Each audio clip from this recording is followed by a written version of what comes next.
Welcome to index trading. Index ટ્રેડિંગમાં તમારું હાર્દિક સ્વાગત છે. આજે 28 ઓગસ્ટ આપ જોઈ રહ્યા છો બેંક નિફ્ટીનો ચાર્ટ.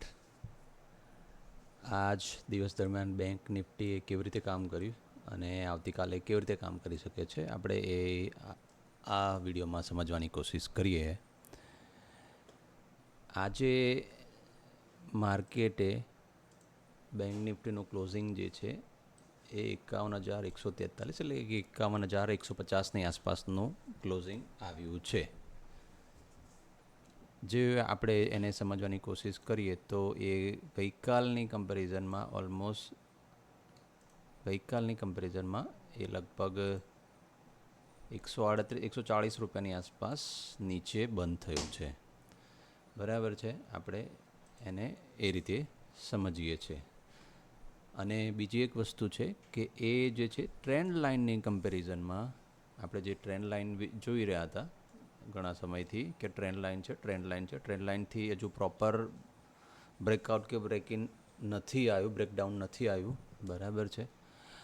એક્સપેક્ટેશન હતી કોઈ પણ એક જગ્યાએ મોમેન્ટમની કે આજે શાયદ મે બી જે બેંક નિફ્ટી છે કોઈ એક હાઇક બનાવી દે કાં તો પછી આ નીચેની જે ટ્રેન્ડ લાઇન છે એને બ્રેક કરીને કોઈક મોમેન્ટમ નીચેની સાઈડ આપે, પણ એવું નથી બન્યું. બરાબર છે. આપ જો ધ્યાનથી જોતા હો તો તમને ખ્યાલ આવી જશે કે બેંક નિફ્ટીનો જે આજનો ચાર્ટ જે છે એ એકચ્યુઅલી ઇનસાઇડ કેન્ડલ બન્યો છે. બેંક નિફ્ટીનો આજનો ચાર્ટ જુઓ તો જો ઇનસાઇડ કેન્ડલ બન્યો છે. બરાબર છે. જે ગઈકાલની જે કેન્ડલ હતી એના કરતાં અંદરની કેન્ડલ બની છે. હવે જનરલી એવું જોવાતું હોય છે કે ઇનસાઇડ કેન્ડલ બન્યા પછી જે સાઈડ મોમેન્ટમ થતું હોય એ સાઈડ ટ્રેડ લેવો જોઈએ. જનરલી આવો એક સિનારીઓ બનતો હોય છે. બરાબર છે. પણ આપણે આજે એ દિશામાં એ રીતે નથી જોવાનું, કારણ કે એ રીતે જો જોવા જઈશું તો કોઈ પણ એક દિશામાં તમે લોંગ ટર્મ એ એકચ્યુઅલી લોંગ ટર્મ માટે હોય છે. કોઈ એક ઇનસાઇડ કેન્ડલની જે સિસ્ટમ જે છે એ તમે શાયદ કોઈ લોંગ ટર્મ પ્લાન કરતા હો તો બરાબર છે કે તમે એની નીચેનો સ્ટોપ લોસ મૂકી ઉપર જતો તો ઉપર તરફ કે નીચે આવતો હોય તો એની હાઈનો સ્ટોપ લોસ મૂકીને તમે લઈ શકો છો.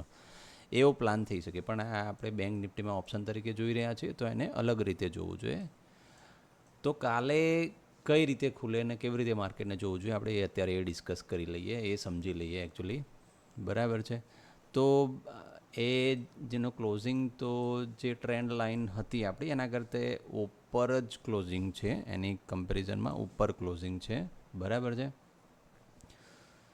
તો જો આવતીકાલે માર્કેટ જે છે ફ્લેટ ખુલે છે, આવતીકાલે માર્કેટ ફ્લેટ ખુલે તો એ કેસમાં શું સમજીએ કે સપોઝ માર્કેટ ફ્લેટ ખુલે છે. અચ્છા, માર્કેટ જો ફ્લેટ ખુલે તો તમારે પ્રાઇસ એક્શન જોવી પડશે કે કારણ કે આ જે છે એ લેવલ જે છે માર્કેટ એને બી સસ્ટેન કરે છે કે કેમ. બરાબર છે કે અહીંયાથી નીચે આવે છે અને અહીંયાનો સપોર્ટ લઈને પછી ઉપર તરફ જવાની કોશિશ કરે છે પ્રાઇસ એક્શન બનાવીને. બરાબર છે.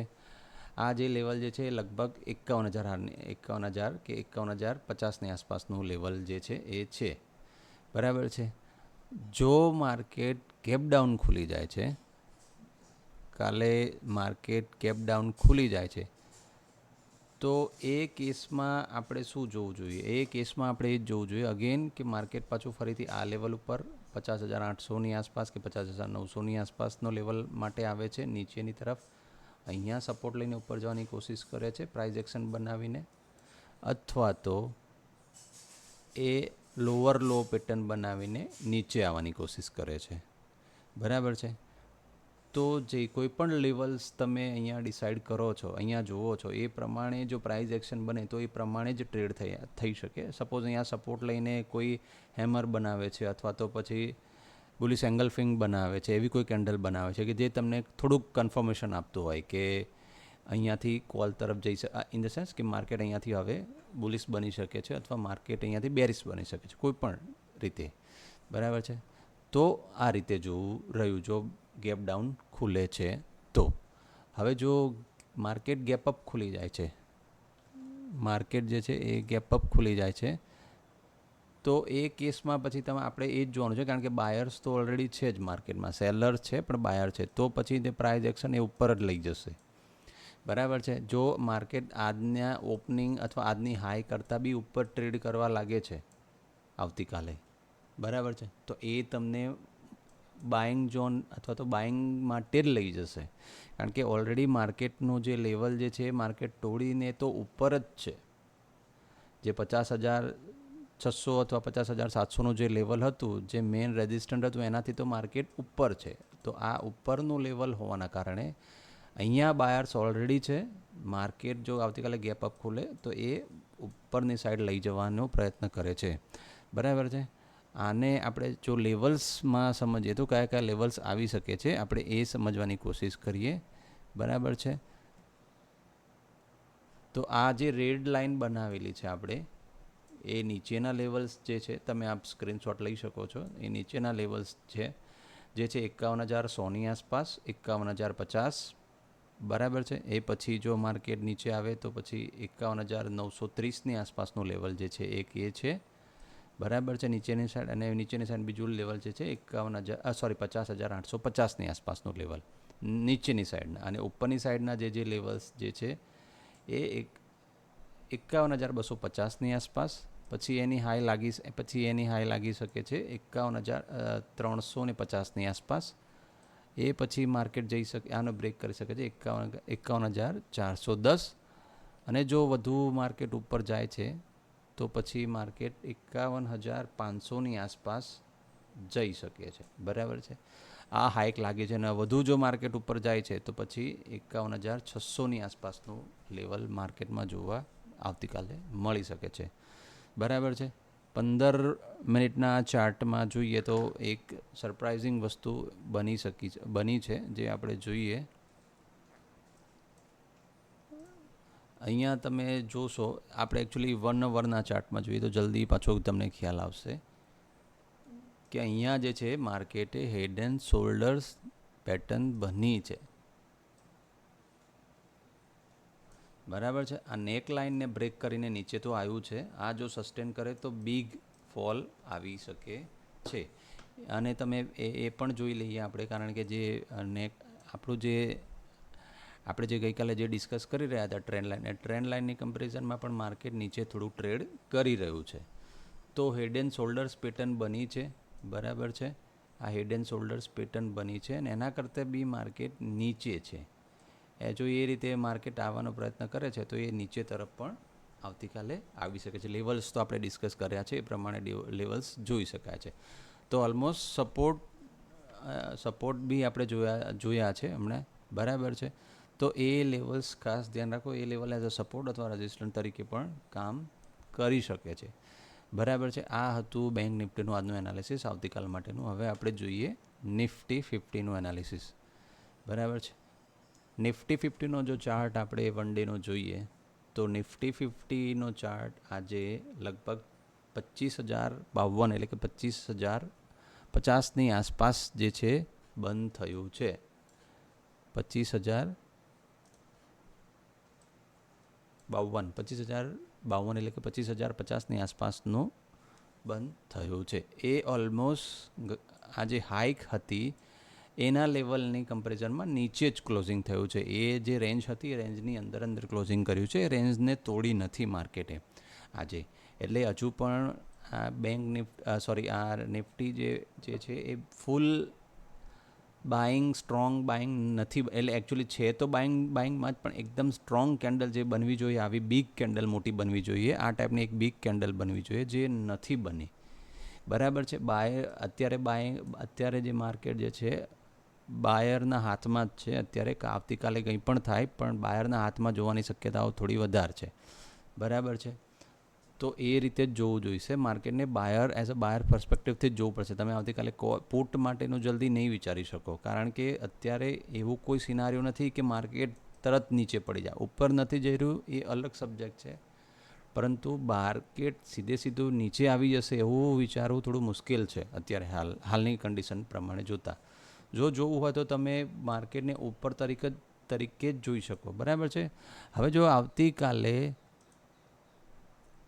આવતીકાલે માર્કેટ ગેપ અપ ઓપન થાય છે, બરાબર છે, તો તમારે ઉપર જની સાઈડના જ લેવલ લેવા પડશે, જે મેન આજનું હાઈ, બરાબર છે, અને એ પછીના ઉપર ખુલ્લું મેદાન છે. ઉપર માટે કોઈ પણ લેવલ 200, 250, 25,200, 25,250 અને 25,300, 25,400 એ લેવલ્સ તમે જોઈ શકો છો નેક્સ્ટ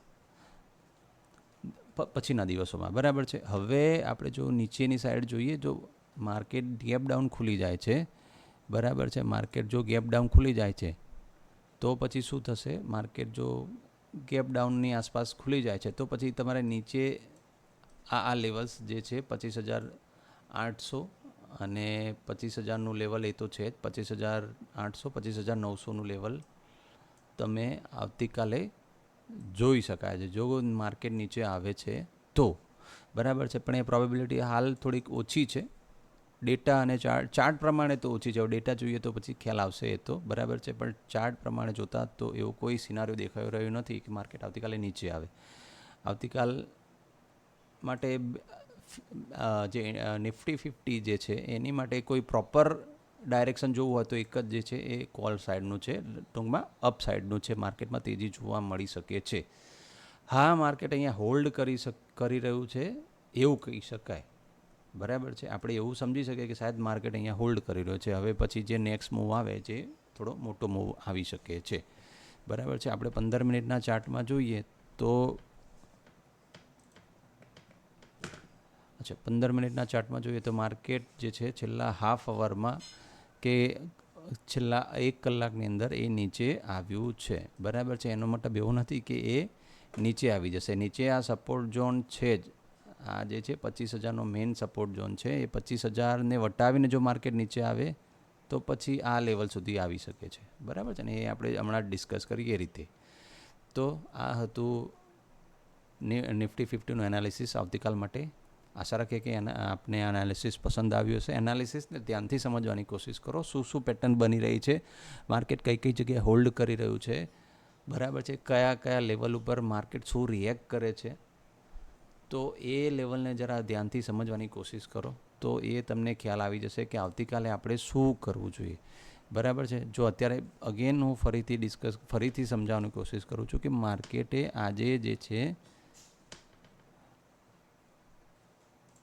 આ લેવલનો સપોર્ટ લીધો છે પરફેક્ટ આજે 25,000નો, બરાબર છે. તો આ લેવલ ખાસ ધ્યાન રાખવું પડે. આવતીકાલે માર્કેટ નીચે આવે, અહીંયા સુધી આવે, અહીંથી પછી કોઈ એક સ્ટ્રોંગ કોઈ હેમર બનાવી દે, બરાબર છે, કોઈ આવી હેમર કેન્ડલ બનાવે, કાં તો પછી બુલિશ એંગલ્ફિંગ બનાવી દે કોઈ મોટી કેન્ડલ, અને પછી ધીરે ધીરે કરીને ઉપર તમને પ્રાઇઝ એક્શન બનાવતું ઉપર તમને લઈ જાય, બરાબર છે. એવું પણ બને કે ધીરે ધીરે કરીને લોઅર લોની પેટર્ન બનાવીને નીચે લઈને આવે, બરાબર છે. કોઈ પણ સિનારીઓ બની શકે, તો બધા સિનારીઓ માટે આપણે રેડી રહેવું પડે.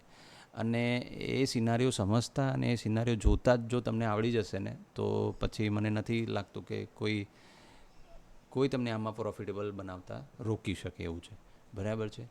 આ હતું આજનું એનાલિસિસ. આશા રાખીએ કે આપને ગમ્યું હશે. હા, આ વિડીયોઝ તો જોઈ રહ્યા છો પણ જરા સબસ્ક્રાઈબ કરો, લાઇક કરો તો થોડું વધારે મોટિવેશનલ મળે મને. વધારે સબસ્ક્રિપ્શન થાય, વધારે લાઇક્સ આવે તો મોટિવેશનલ મળતું હોય છે અને વધારે સારા વિડીયોઝ પણ આવતા હોય છે. એક સાયકોલોજીકલ વસ્તુ છે આ. તો આપ સબસ્ક્રાઈબ કરો અને લાઇક કરો. Thank you very much.